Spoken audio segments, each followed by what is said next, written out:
This is Migdal David, the Tower of David Museum, and it's a fortress that stands next to the Jaffa Gate. It was, of course, built near a gate, as fortresses are, to guard the city.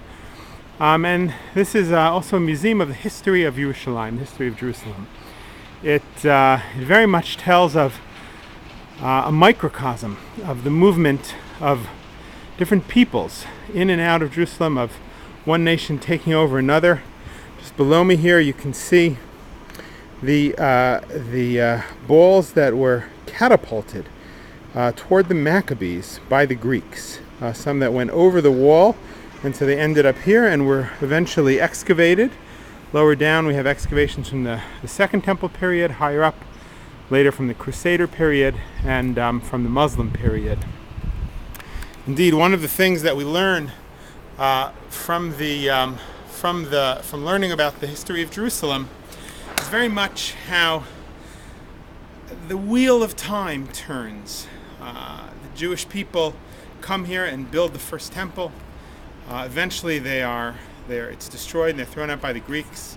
During the Second Temple period, after it's rebuilt, the Romans come and they want to create a Roman society, and the Hashmonaim, the Maccabees, fight against them. Even after the destruction of the Second Temple, Bar Kokhba stands up in the time of the Mishnah to fight against the Romans to take back Jerusalem, and so much so that Rabbi Akiva believes Bar Kokhba is the Mashiach. But of course, it doesn't happen. He's not successful. Bar Kokhba dies, and the Jewish people are exiled. Until we've come back, of course, more recently with the Hakamat Medina, with the new state of Israel.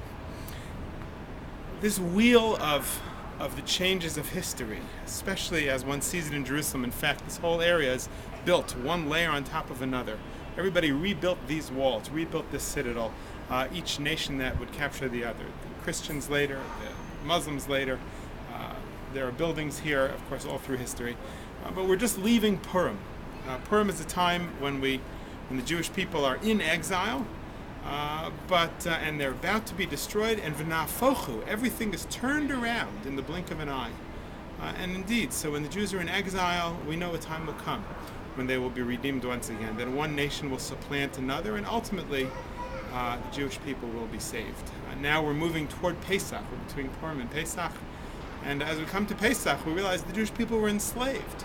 But in the blink of an eye, they were redeemed from Egypt in order ultimately to come here to this land of Israel. And so, too, the rabbis tell us, especially the Hasidic rabbis, in our own personal lives, when it's dark, when we feel that we are in exile, in the blink of an eye, we can be redeemed. I want to wish everybody a wonderful week after Purim. Hopefully the inspiration of Purim is still with you. Everybody at Beis Abraham and I are coming up to a big Shabbat of learning about the earth.